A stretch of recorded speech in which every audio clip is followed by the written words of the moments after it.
Hi everyone, welcome to our weekly webinar. This week with me I have the amazing Dr. Glenda from Resilient as Fudge.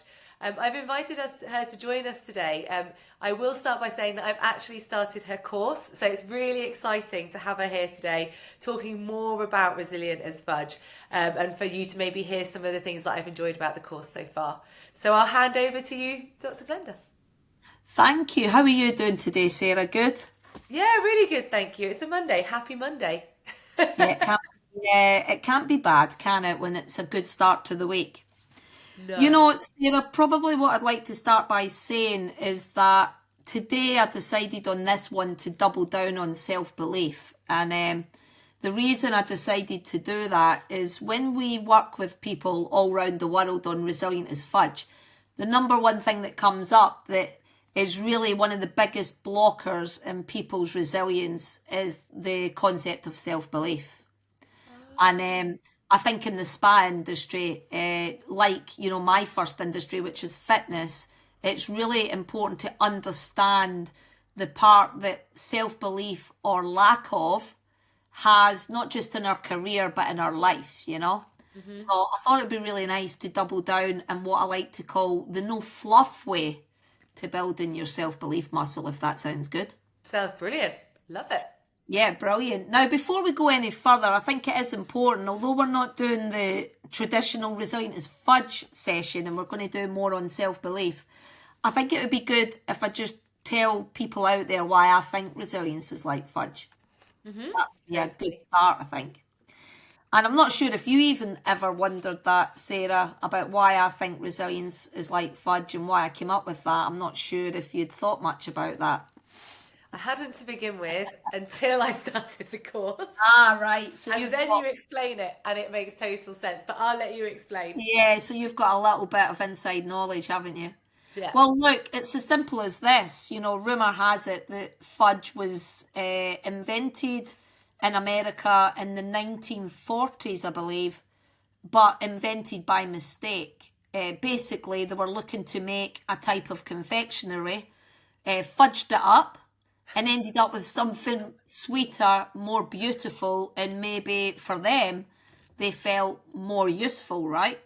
And there's a real metaphor in that about, your life and your work that uh, just like fudge, to be resilient is about trial and error. It's about learning from, and I will put speech marks on here, mistakes, and figuring out the perfect recipe that works for you or works for me or works for anybody that's tuning in and listening to us today. So it is about, learning the recipe that works for you and also being open to the idea that mistakes, if reframed as a learning, are actually super important. And I don't know about you, Sarah, if you looked back in your career, but I know that I learned more when I used to fudge it up than I probably did when I got it right first time. Yes. Yeah. You learn about how you made that mistake, as you call it, and Yeah. what you would do better next time. Yeah, I mean, look, we're only a fool if we make mistakes and never learn from them, right? So I guess that's a message for the people out there that are looking after people and leaders that are joining us today, is that we must at all costs avoid a blame culture and allow people the space and the creativity to learn from fudging it up, but nonetheless having an environment where we can appreciate that that's part of the process, right? Yeah. Being safe in a safe Yeah, and I mean, environment. when we look at resilience and why it's like fudge, there are other beautiful analogies there that we can take, because I say to a lot of people, if you like fudge and you know that its consistency is hard and soft at the same time, we need to learn to be able to do that as people, where we're soft enough to allow people in to support us, but we need to be hard enough at times to keep our boundaries and make sure that we're not just people pleasers or we're saying yes when actually we should be saying no. So, that consistency and texture of fudge, resilience is similar. We need to be able to navigate through that softness and hardness and really bring some balance there. And I think that's, another lovely little metaphor, really. But we're going to jump in if that's all right. Yeah. Because to become resilient, there are foundational elements of resilience. And when we say the big one is energy, the energy that you bring is going to have a direct correlation in the outcomes that you receive. But the one thing that I notice time and time again that's getting in the way, whether that's the spa industry, the fitness industry, or any other industry, is a lack of self-belief. Ah, okay.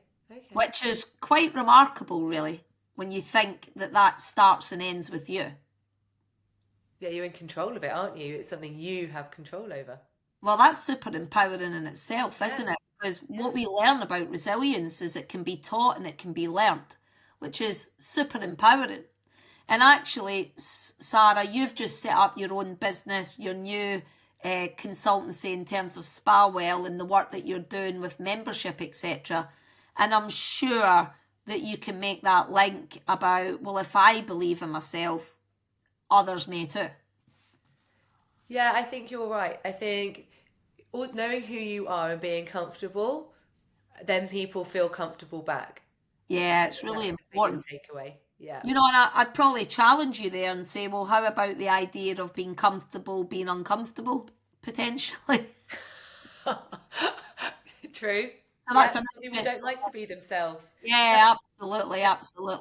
So look, we're going to dive in, and just as a little bit of housekeeping, what I like to tell people is this is gym for the mind, right? We think nothing these days of having a workout for your arms, your legs, your heart and lungs, your cardio, but actually a really critical component in your life and work success is the mind, right? And for all those people out there that are doing such an incredible job relaxing people and giving world-class spa treatments, you must appreciate that mind-body connection is super strong. The body knows the score and it's going to give you all the clues that you need if maybe you do need a little bit of gym for the mind. So this is what we're going to do for the next 40 minutes or so, if that's cool with you. I'm ready. Well, My mind is ready. Yeah, absolutely. And it's about exploring, what this sweet recipe looks like for you. So, I'm asking people who are thinking about this subject to just join me with an open mind, right? Suspend judgment and just be fully present. There's always more emails. There's always someone knocking your door. But what I like to remind people is that it's not just a nice to have to take time out for yourself. I think it's a mandatory thing for you to bring your best self to work in life, that you can take time out for you. I mean, it's not selfish, right? It's self-respect. Yeah. And I want you just to enjoy a little bit of time. So for the people out there that are worried that they're on a webinar for 40 minutes, how dare I, this is about me, I'd like to try and say, well, get used to doing a bit of that, because this is where the growth happens when you take time out to think about how you got to here. I mean, I agree. However, even I'm struggling to carve that out. We've had this conversation. You're struggling the idea of spending time on you. You've just got to be strict, haven't you? You've got to be very, very strict. Well, it goes back to what we said in the intro, wasn't it? About, the importance of the hard texture of resilience, which comes to boundaries, that what are your non-negotiables for thriving? And for me, the more that you can tap into understanding and raising awareness of where you're at from moment to moment is an absolute game changer. Yeah. So that's what we're going to do now, if that's all right. And I just want to say for everybody that are out there, I do believe that the self-belief component of resilience is critical. If you don't become your own best friend and you don't back yourself, it's a really poor starting point, and you're up against it if you can't become your own best friend. And I just want to say for the people that are joining us, if you look at that photograph on the right, you know, what you see is not often what's going on. What you see is not always what's going on. So for all intent and purposes, even if you're out there managing people or leading people, they might give you indications that all is well, but inwardly it could be a secret or silent struggle that often comes down to a lack of belief. I'm actually a great believer, you know, Sarah, that when people play up and demonstrate sometimes naughty behaviour, whether that's being late for work or whether that's, you know, not giving 5-star care in that massage, or, you know, they're not really hitting their retail numbers. I would just put to people out here right now that often that's only the outcome of something bigger. And in the spa sector, a bit like the fitness industry, it often comes down to a lack of self-belief, a lack of belief that I have the ability to do what you're asking me to do, which is super interesting, right? Yeah. So actually, if you look at these pictures, the reason why, you know, as an intro to me, I've been in the fitness and wellness industry 28 years, but here's what's super, super interesting. Left to right, when I did Health House as a brand and won 14 awards in its first 18 months, if you look at that picture of me in the pink dress there, you probably think, like everyone else, well, I'd made it. You know, Yeah. I'd had success, a great business, lots of awards, lots of the shiny stuff. But what was super interesting is that silent struggle that not everybody sees, that I remember back at that picture, I still did not truly have my own back. That internal voice, that inner critic that's saying you're not good enough, why bother, or there's people better than you, or what if this doesn't work? That constant fear getting in the way of opportunity was just a deep, persistent, nagging voice that came down to lack of self-belief. Wow. And isn't that interesting? Because, you know, on the surface, everybody thought I'd made it. But it's just like the duck, the swan rather, you know, that looks graceful on the surface, but you don't always know what's going on. And actually, I had to have experienced a bit of burnout to understand that I had to go and do the hard work, which was not everything that was external to me. It was actually the hard work that was internal to me, which was me. And that's really fascinating. And, you know, for people out there that have experienced burnout or exhaustion or, you know, lack of confidence, it's only yourself that can ultimately fix that. Yeah. Which is really interesting. So I want to give you the very short, quick, interesting part to this.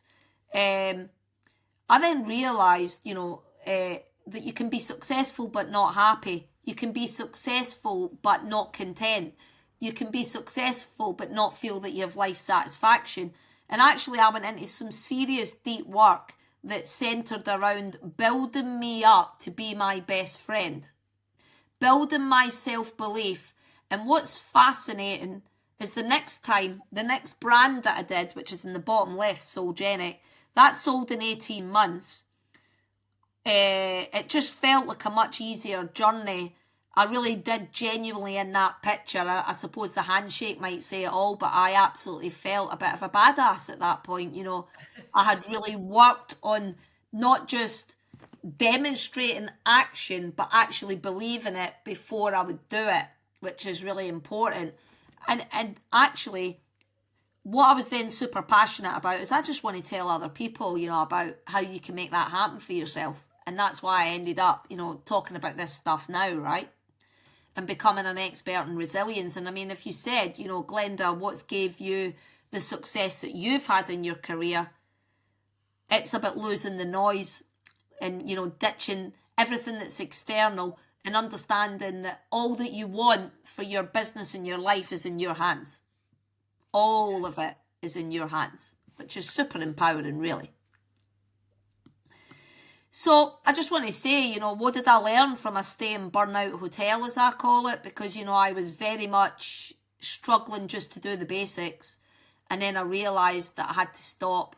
And there is a message for people out there today. If you feel that you've not got joy in things, or you feel unhappy, that you don't have the excitement that you used to have, it's really important that you can stop.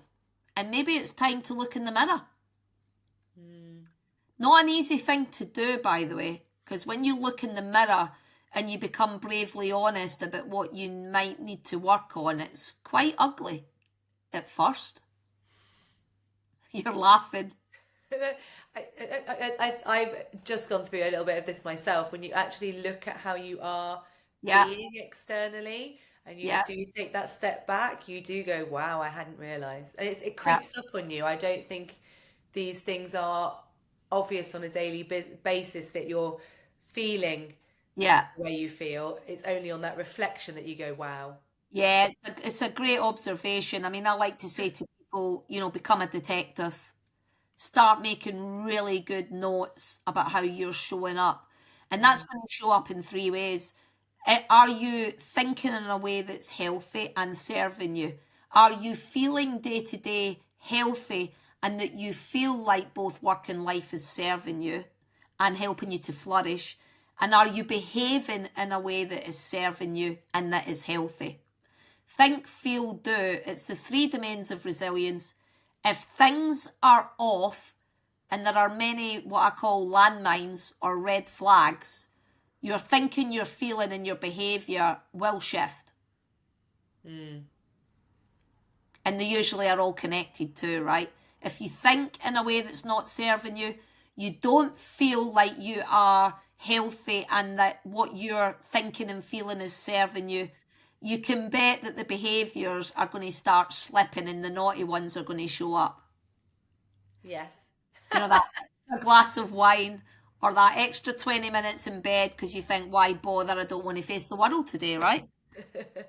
So it's an interesting one. So, lack of self-belief for a lot of people is the root of perceived workload, stress, lack of resilience. You could look confident but still feel like a fraud.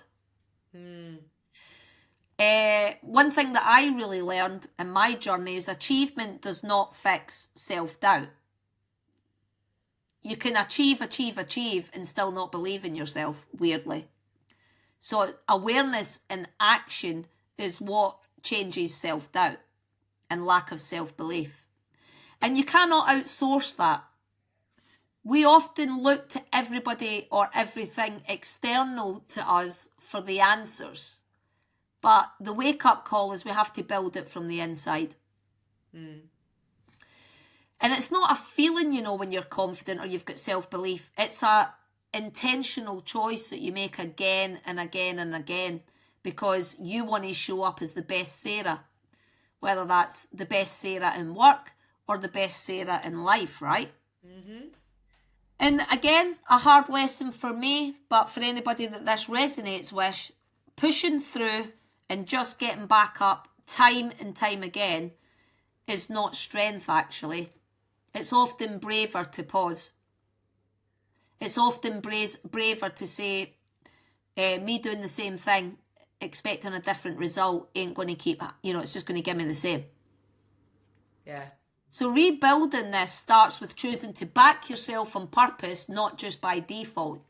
And it's a really beautiful exercise for anybody to do here that can be an absolute game changer.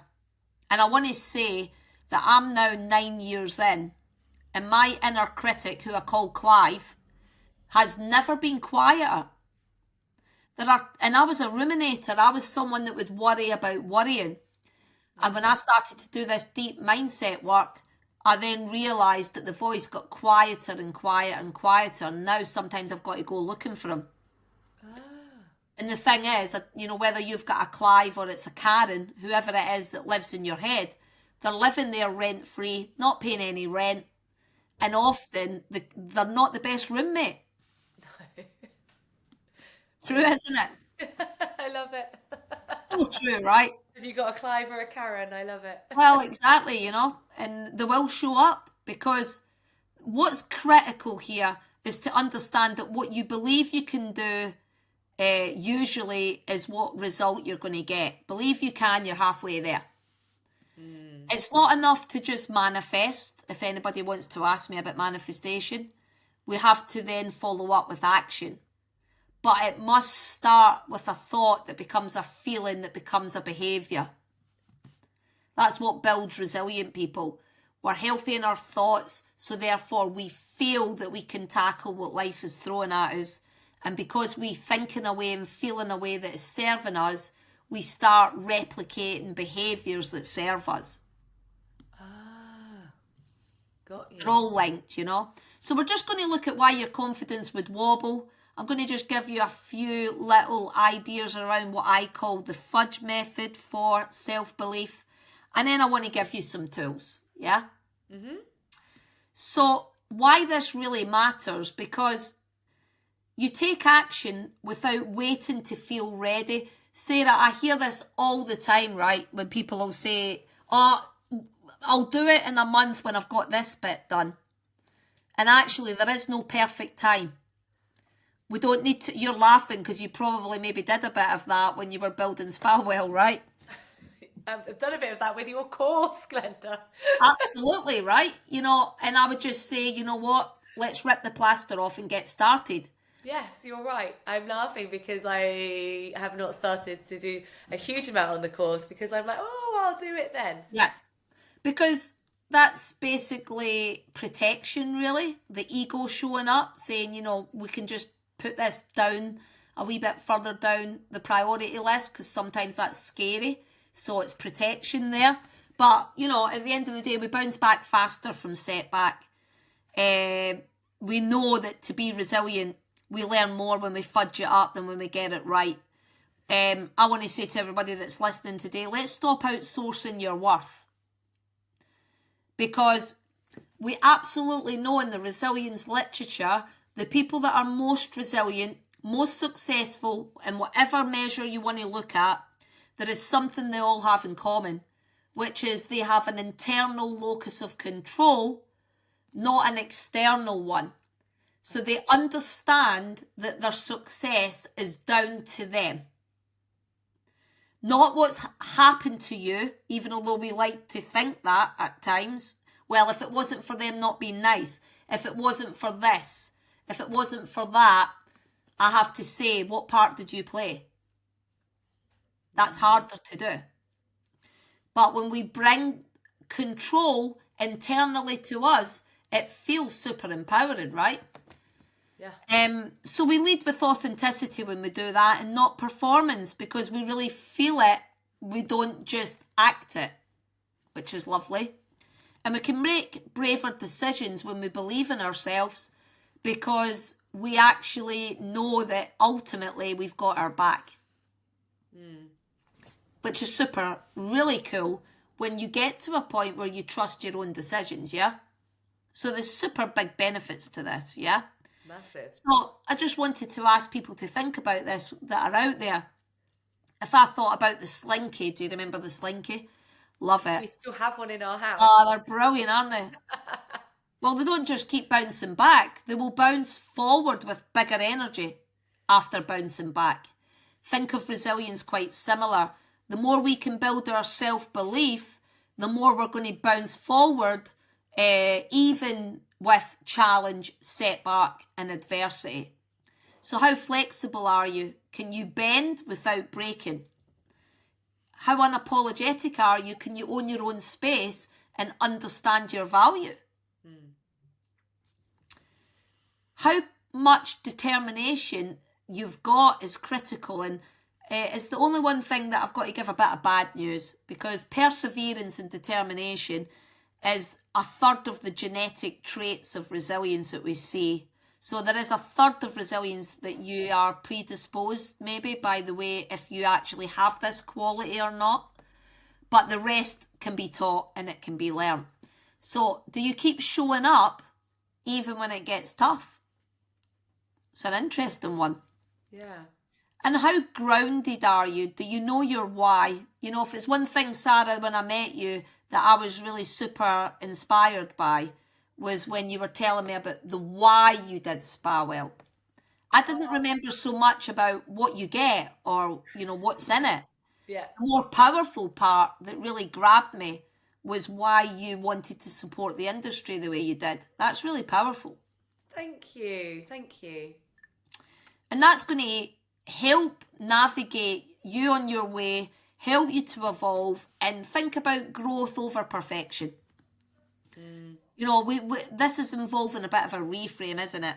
How do I grow rather than be perfect? Yeah. It's a really nice question to ask. So I just want to ask that question to people out there. If you're going to grow, you're going to build self-belief to become the most resilient you, what's getting in the way? Are you the biggest hurdle here? I am my biggest hurdle. We all say it. We all say it. I just was curious. Are you feeling brave enough, Sarah, to share with someone one of your hurdles?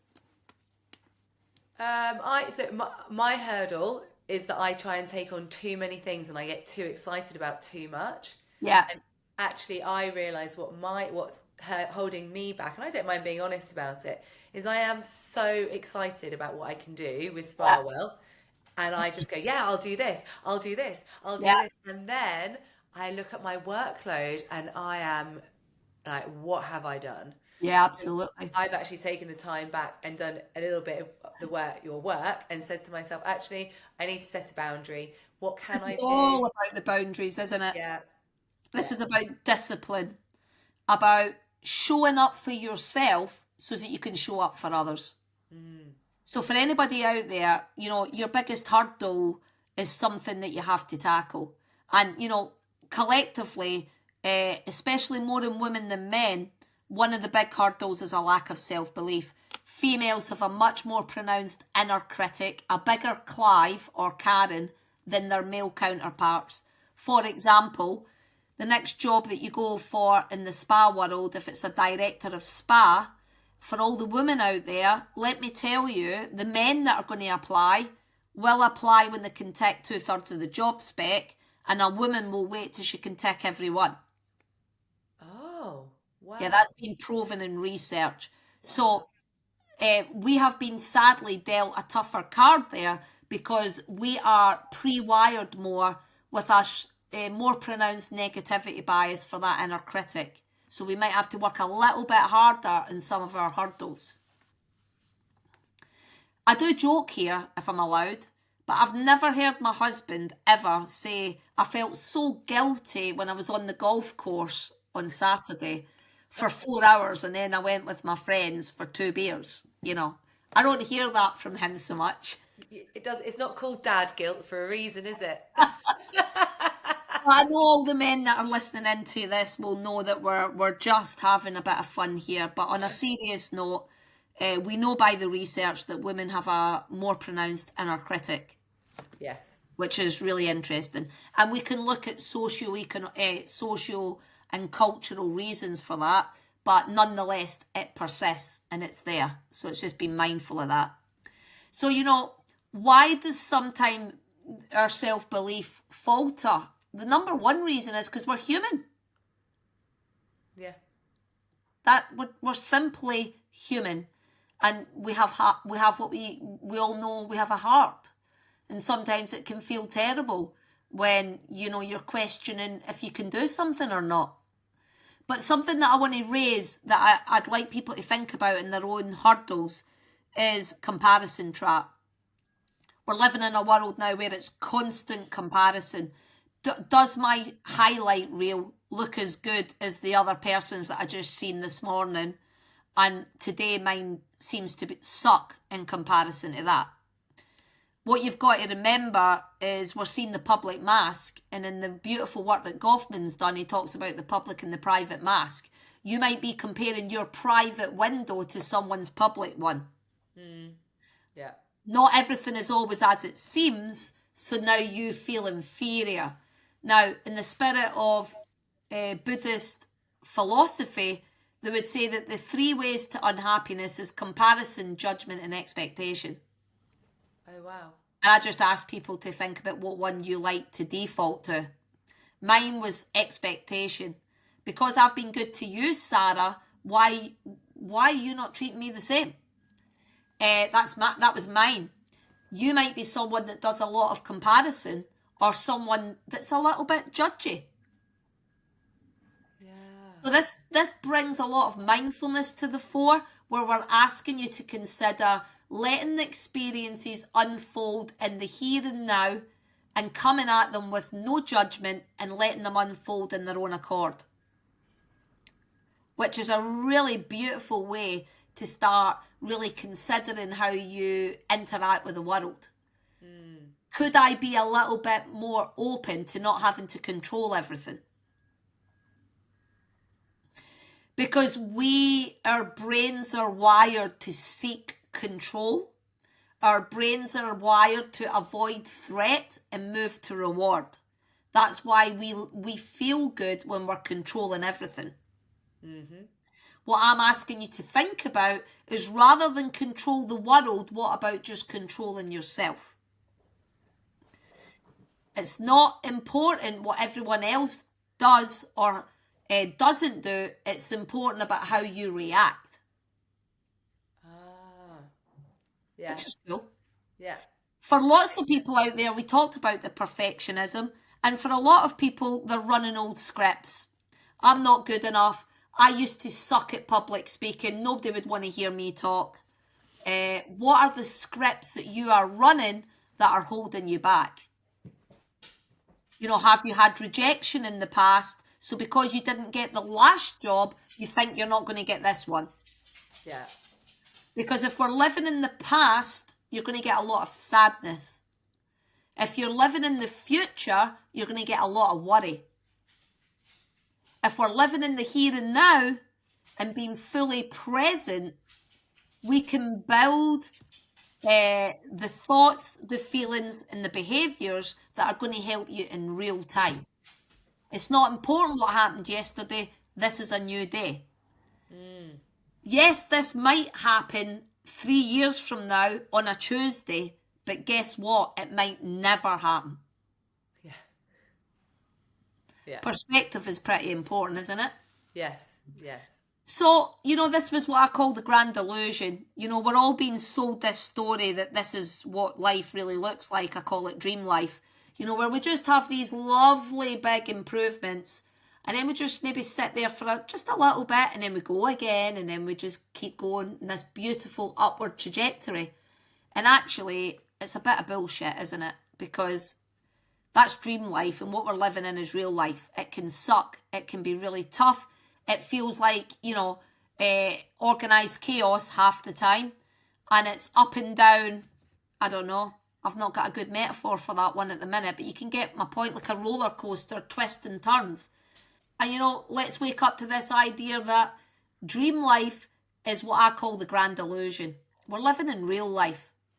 And if you want your real life, working life to be what you want it to be, and feel like you're controlling things, we've got to go away from being powerless. So if you were unaware today, just even by raising awareness, you might do something about it. Yeah. If you kept saying, well, it's his fault, or I can't do it because that thing that happened to me 3 years ago, on the Pancake Thursday, powerless. If you're waiting and hoping for someone to come and rescue you, powerless. If you're going to start acknowledging where you are, owning it and finding solutions, we're starting to get powerful again. And we'll have that sense of control, which is really important. Do you remember I was saying people who are highly resilient have a strong internal locus of control? I am able to navigate this world in life in a way where I can be successful because it's down to me. Mindset, isn't it? Mindset. So critically important. The attitudes and the beliefs that you bring to this are really important. You might be running old scripts that are not helpful to you, you know. So that's why I ask people after today, you know, go and do a self-belief audit. What belief do I have about myself that is just completely not helpful to me? Is it mine or did I inherit it? It could be that you have an experience from way back, a lived experience that you still buy into. And it's what I like to call, we all have a modus operandi, how we would normally present. And that's been shaped by a bit of genetics, but a huge amount about your lived experience.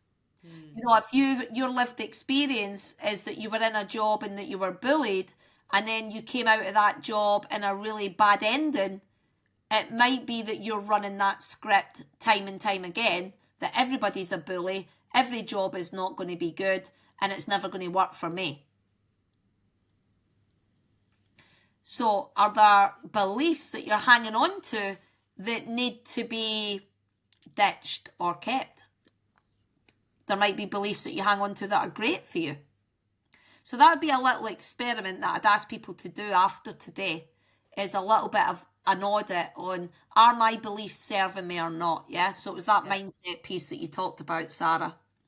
And really, you know, if I ask people today to look in the mirror, what are you seeing? Are you seeing, I am powerful, I accept who I am, I'm doing my best is good enough, and I am going to achieve what I set out to do? Or is it a very different picture? I can't do this, not sure if I can really ever, you know, reach what people are asking me to do. I feel like I'm sinking. You know, what do you see when you look in the mirror? Because something that I want to say to everybody that's out there is that you are completely unique in the world. And you're very much sitting with your own unique strengths. And if we go back to that idea about your negativity bias, you're going to focus down on everything that's missing rather everything that's there. You're going to focus on everything that you don't have versus everything that you have. Give me something that you think is a real strength of yours. What would you say? Probably, I would actually. It came from your list. I'm quite determined. I do. Oh, amazing. Yeah, I do have that. When you said about, I think, did you say 30% of people? A third, approximately, of your total resilience. Yeah, so I Made up think of some genetic component. I am quite determined. Like, if I know what I want to go for, Amazing. I will go for it. But I think also that can be quite a detriment as well. That you have to balance everything in life, don't you? So you can be really super determined, but Yeah. channeled and Yeah, focused. it's really interesting that you say that for burnout, because we see people with that predisposed genetic component of perseverance could be the person that burns out because they don't know when to stop or they don't know when to say no because they will keep going. Yeah, very interesting. But what you're demonstrating there is self-awareness. And for people that are out there, if you do not know what your strengths are and how you can leverage them, I ask you after today to do that. That is not big-headed. It is not arrogant. But I want to just say to you that we spend so much time developing people's weaknesses and it's not their working genius. If you look at the work of Nimiec, he would say that we gain more by developing strengths and doing a little bit of work on weakness than spending all of our money, time and effort on developing someone in an area that is not their working genius. Yeah. And I think that's fascinating because when I was in the world of work, they spent all their time trying to stop me being the authentic person I was. Whereas what they could have done was leverage what I bring. This is about getting the right people on the right seats in the bus. And if they're not in the right seats, move the seat. Yeah. So, for all these spa owners and leaders who are looking after people, you might be not getting the performance you're looking for because you've not tapped into the person's working genius yet, or you've not built their sense of self that they can come with that authenticity and really leverage their strengths. Yeah. This gets you so far when you start to understand people in your team, their actual strengths, and really utilise them. It's an interesting idea, isn't it?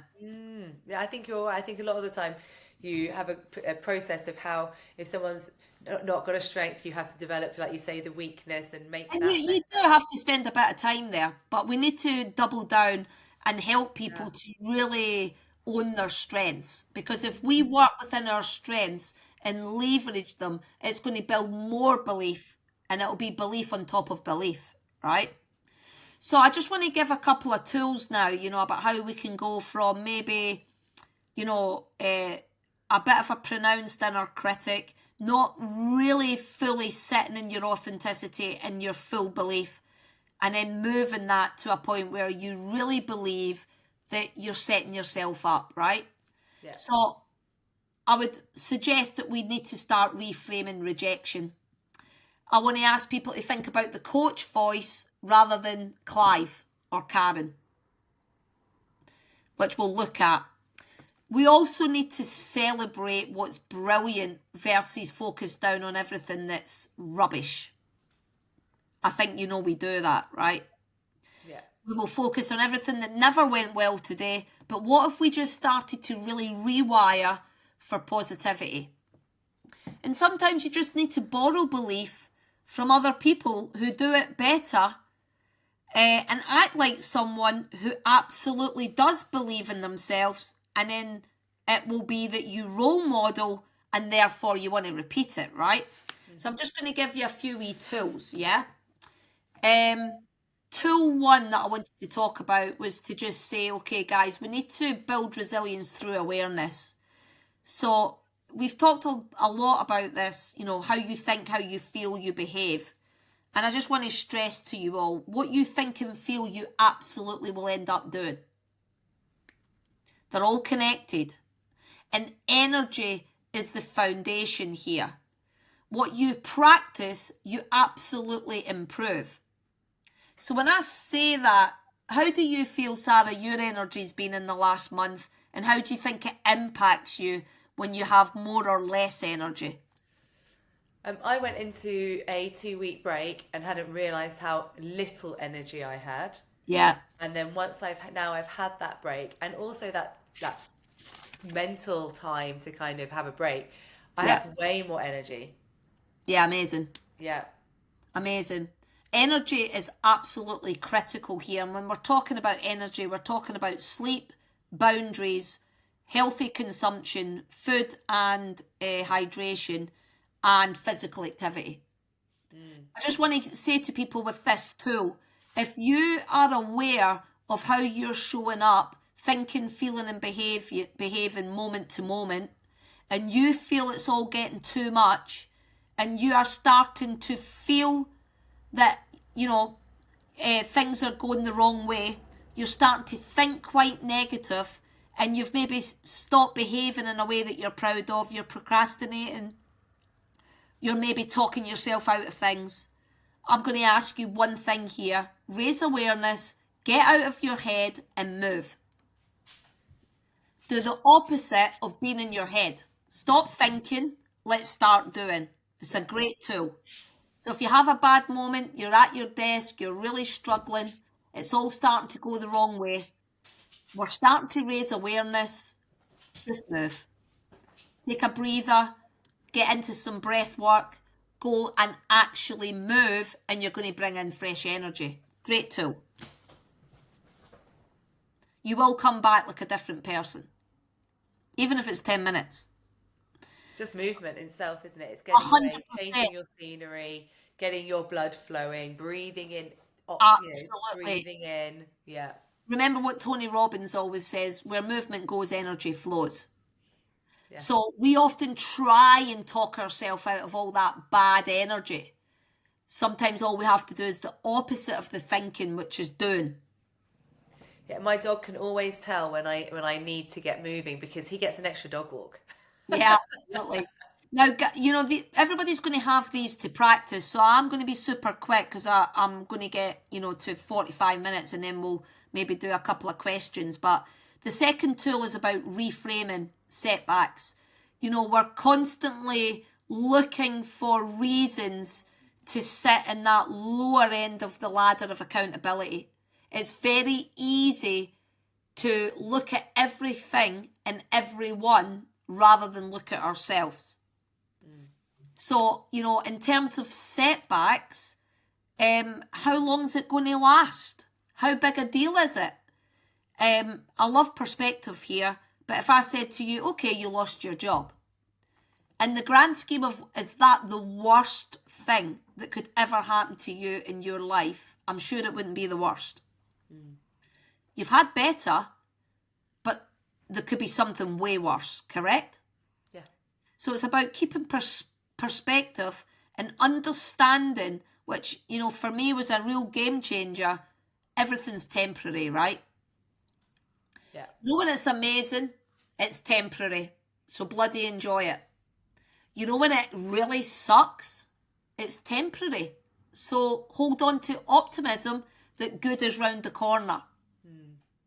So reframing setback, yes, that was a disaster, but this is what I've learned from it, and this is how I'm going to use it to my advantage moving forward. We can all pull out the big setback, right? Yeah. But I'm sure after the event, there's so much that you learn from it. Yeah. It doesn't define your future.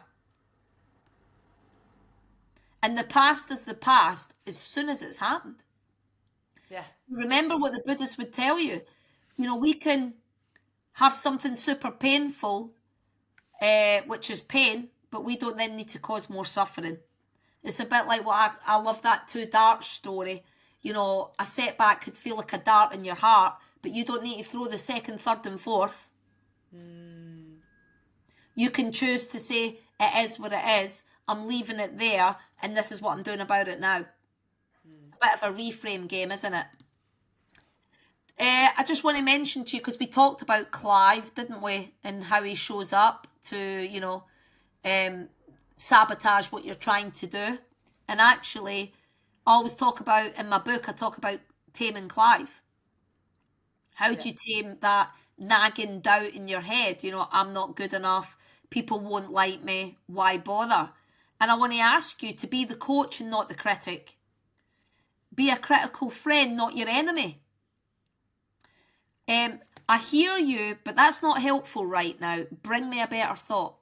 Or I hear you, that's not super helpful. What can I learn from this that's a bit more helpful? Being a coach rather than a critic.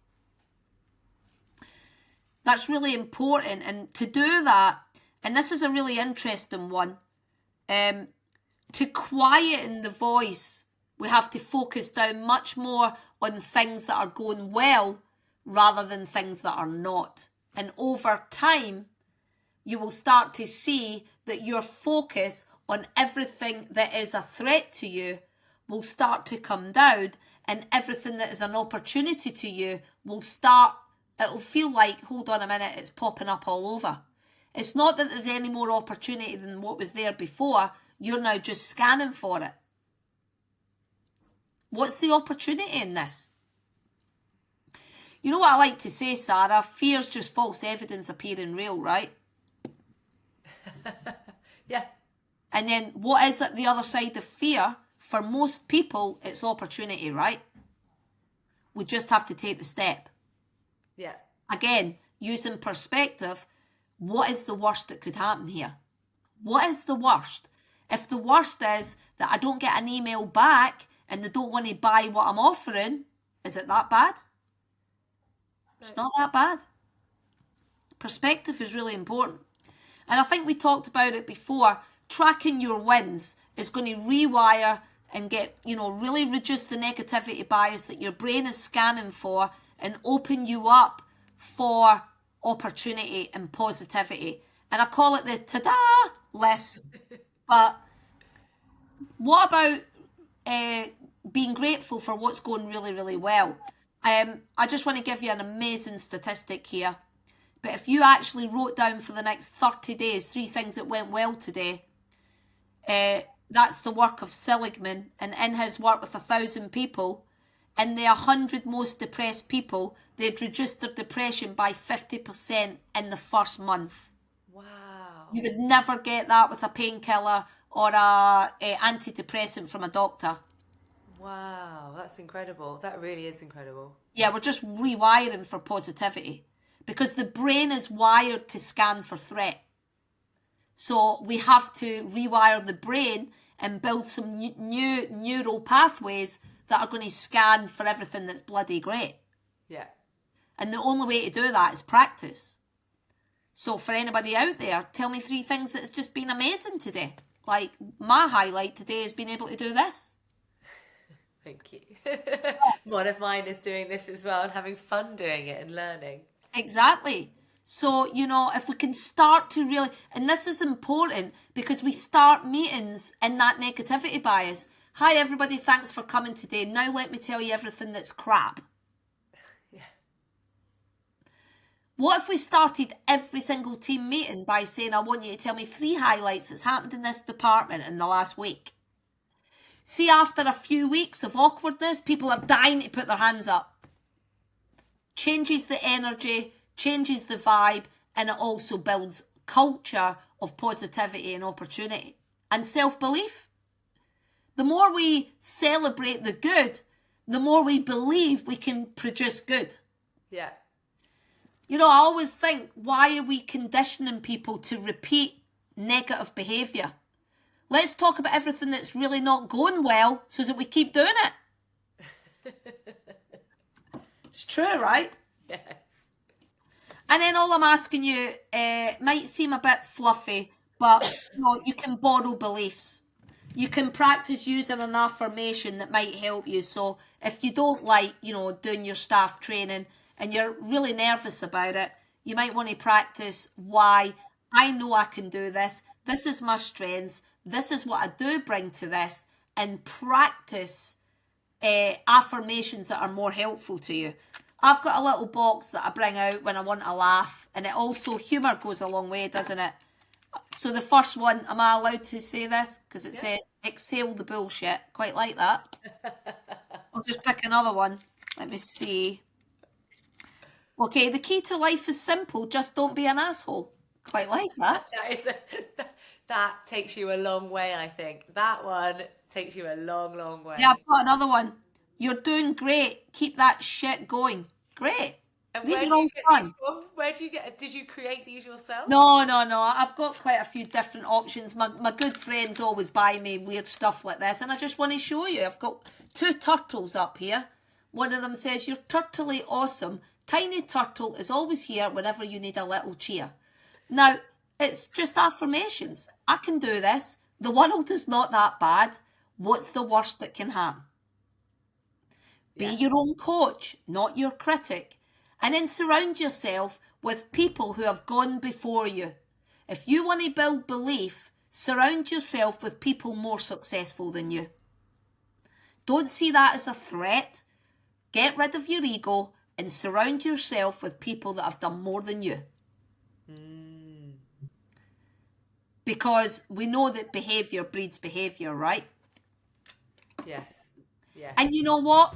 If you're really struggling to get started, I'm a great believer that the best of people should all have a coach. But even better than that, what if you just become your own coach? Yes. So these are another that I've got. You're so awesome. I love this. I'll just pick one up. Let me see what I've got. Your life is a story and you are the main character. Love it. It's That so was simple though, isn't it? But we forget these things. We forget about these things.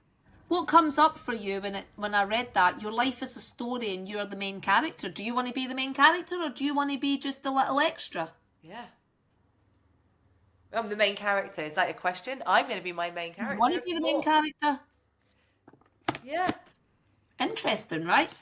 And just by us doing that, by a simple little exercise, I'm coaching myself and borrowing beliefs. Once we have these beliefs being rewritten and reprogrammed for 30 days, they're going to start to stick. And I just want to say a final tool just for us to end here is act as if. Identify, a thought or a dysfunctional belief that's getting in the way. Identify all of the things you would do if you believed the exact opposite and rehearse those behaviours. if I was wanting to become confident in my public speaking, here's all the things that I would do. Well, the only thing that's now getting in the way of you practicing them is you being the hurdle. Yeah. We can do so much to build belief in ourselves. So I want to ask you, Sarah, if I said to you, just in this little short session that we've done, what would you need to do, either maintain, start or stop, to help you become a more confident future self? What would be the takeaway already for you just in this 40 minutes? I think that for me is the maintaining the positivity and the cheer. Okay. And you say about being a coach, not a critic. I also think, and I don't know if it's a cultural thing, but sometimes we're not comfortable being our own cheerleader. Oh, And 100%. when I saw you need a cheerleader, I was really lucky. I had a great call. I won't say who it is, but they know who they are. And Yep. oh, I need to tell you, you do a fantastic job. And I was like, huh? And actually, I thought, why had I waited all this time for someone to cheerlead me? But we do, don't we? We focus very much on the negativity. So actually, I'm going to maintain the positivity I have, but I'm going to start cheerleading myself. If I've done something good, I'm going to stop what I'm doing and that's good. Today, I built my YouTube channel. First thing I told you, I've done my YouTube channel. That felt good to say. Well, I'm going to leave you with a thought. We let a negative statement into the long-term storage of the brain in under 4 seconds. It takes the brain up to 30 seconds to take a positive message or story into the long-term storage of the brain. Wow. 10 times longer, roughly. So when you say, oh yeah, I did my YouTube channel, it's not enough. Now what would be great is if you sit in it, and what I like to say, which I joke about, is bathe in it. It might be that you take a book and you write down specifically what was so cool about getting that done, but even more cool, what part did you play? It's not about the actual outcome, it's about the process and the journey to the destination. This is why this is so cool, because I did the YouTube channel with little knowledge of how to make one, which meant I had to come at it with a real open mind, positive mindset. You can see where I'm going with this. Yes. Really think it through. Yeah, I think that's incredible. I think it's about it is definitely looking at things differently, isn't it? Very much. Oh, absolutely. And I just want to say to everybody that's joined us, the only limits you have are the limits you believe. That's powerful. If whatever you want in life and work, you can have with setting yourself up for thinking, feeling and behaving a way that's serving you. And by being a detective day to day, how am I thinking today? Is it serving me? How am I feeling today? Is it serving me? Am I behaving in a way that I'd be proud of? And the final question I ask you to ask yourself, which is super powerful, I love this question. How do I thrive despite whatever it is his presence? We can't ask for more than that. No. And for people, is it time for a little reset? Have you been heading to Stress Street or are you moving to Resilient Road? Not believing in yourself is going to contribute to perceptions of stress. By building your self-belief, you will start to genuinely perceive that you can cope, which is a critical component of thinking, feeling and behaving your way to success.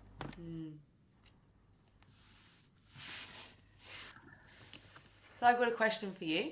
Go for it. Do you think that sometimes, and I've just thought of this while I was, do you think that sometimes that there's an embarrassment about having self-belief, that people feel uncomfortable, and maybe it's a British thing compared to other cultures? I don't know, I haven't studied it, but do you think that it almost looks arrogant? Some people feel it comes across as arrogant, and how can you balance that off? That would be my challenge to you. How do you balance off self-belief without it coming across as what people would perceive as arrogance. Because I think if you do it with genuine authenticity and just really tapping into your working genius and not trying to be something that you're not, but leaving it in the person you are, that genuine authenticity will shine through. But what's quite interesting there when you said, do we get embarrassed or do we, we feel we shouldn't do it? I think that is really important. And I want to go back to what the Buddhists remind us. That's probably because for that person, they're too concerned with comparison. Sometimes you have to stand alone. And despite how difficult that is, there are times where that is what you might have to face to get to the working life goals that you have. And that's not to be at all ruthless, but if we care less of what people think, but care fully of what we think of ourselves, it's a complete shift of where you're putting the attention. I think we waste a lot of energy thinking and caring about what other people think and not focusing in on ourselves. Can you imagine how much more people could achieve? I do think, like, when you talk about the doom scroll on Facebook, right? When people are spending 2 hours doing the doom scroll. That was going to be my next question. What are you doing with that kind of time, right? Yeah, absolutely. I mean, we've all done it. And I don't love social media. I don't think it's good for mental health. I think it has drained resilience because of the comparison trap. I try to avoid it, but as soon as I start to know that I'm doing too much of the doom scrolling, I have to go back in, up the awareness, start coaching myself, tell me a better way. Put those boundaries in place. That's the one I struggle with. Is I sometimes start, I'm in bed, yeah. And then you're like, oh my God, an hour has gone and I've been spending an hour observing someone else's life. And you're like, no. So I think my question was going to be, and you've answered it perfectly, do you think there will be more issues with people being resilient and having self-belief because of the increase in social media? We're already seeing it. The research takes 40, 50 years to catch up with what's going on in reality. And, myself and other resilience experts that are out there, the one thing I can tell you that we're not as humans designed to do is be constantly connected. Yeah. And by constant connection, it's driving up overwhelm, and overwhelm then drives up stress that then lowers performance, that drains you of your resilience, and it's just a vicious cycle of stuff that doesn't serve you. Yeah. I think social media can be useful and helpful when done in moderation. But again, it comes back to discipline. And, we've maybe not always, in young years, taught that at school, right? Yeah. Or how to set boundaries. Yeah. Boundaries, it comes down to, which are critical, right? In this whole story. For a lot of people, that's where the work is please remember that boundaries is self-respect for you. Yeah. And I just want to finish on that, because there'll be people that will change their boundaries and then everybody will kick off. That's maybe a sign that you're growing. I remember in one of the biggest periods that I had a few years ago, I lost a very close friend, and it was necessary, sadly, because they weren't treating me right. And it was only after the event that I realised that it was one of my biggest periods of growth that I could let go. Oh, wow. Wow. Yeah. So, they always say people are with you for a season, a reason, or a lifetime. They're not always all three. No. And that is okay. We sometimes look for stuff that isn't there. We don't have to run negative scripts that I don't like them anymore or they don't like me. What if it's just that they came into my life for a reason, I valued the experience, it no longer serves me, and it's part of my growth? Yeah. Yeah. Food for thought, right? Yeah, it has. I am, that my cogs are turning. You may not hear them. I was like, Dr. Glenda, it has been really insightful. I absolutely love the way that we've been able to do this by going through the process together. I think it's incredible. But you obviously you do have a book that people can reach out to you. You've got the course. I will share all of that as well Thank you at the so end much. of the Yeah, YouTube because as I said at the very beginning, yeah, I've got I have the bought the course. yeah, absolutely. Well, we like to say it's a mindset coach in your pocket. It is a 1 year journey. Yeah. So feel free. I'll send you the deck. And as long as people are not sharing the IP external to, their own use, I'm more Yes. than happy that you could share that with your ecosystem. Yeah. Thank you. I will do. I'll put that into Sparwell in one of our resources so people can have a look at it, and I'll attach it to the YouTube as well. Yeah, no worries. And it's been an absolute joy. And I want to thank you for being such an open participant.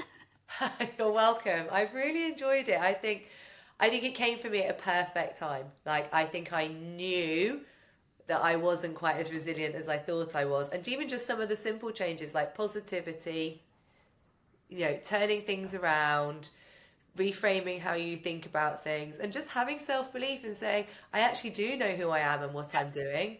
Yeah. And I can walk the walk and talk the talk, and that's cool. But Sarah, I just want to say before you go, resilience is not a stable construct. You could have something sadly happen tomorrow that would rock your world. It could be a terribly disappointing, upsetting thing, and you were resilient today, and tomorrow you've had this huge knock. It could be that you win the lottery and you don't want to speak to me for 2 weeks, right? Because you've went on another fancy holiday and you feel on top of the world. But what's actually super interesting, that even if that was the case, none of it lasts. And we have to hold on to that with optimism, because everything in life is temporary. So if things are terrible for anybody that's out there listening to what we've discussed today, I promise you it's temporary. Yeah. And you have to maintain it as well, don't you? You won't just do a course, read a book, and be resilient. Well, It's resilience about is a maintenance. life commitment Yeah. to practice, and just, being aware that when things are not going right, look deeper and look to yourself before others. Yeah. We could talk all day. I know. I'm going to say thank you. We could. I could. I could. But Right, lovely seeing you though, yeah? thank you so much. Thank you. Cheers, Sarah. Lovely seeing you, buddy. Thank you very Thank you much. to everyone that takes the time to listen in. Thank you. Cheers.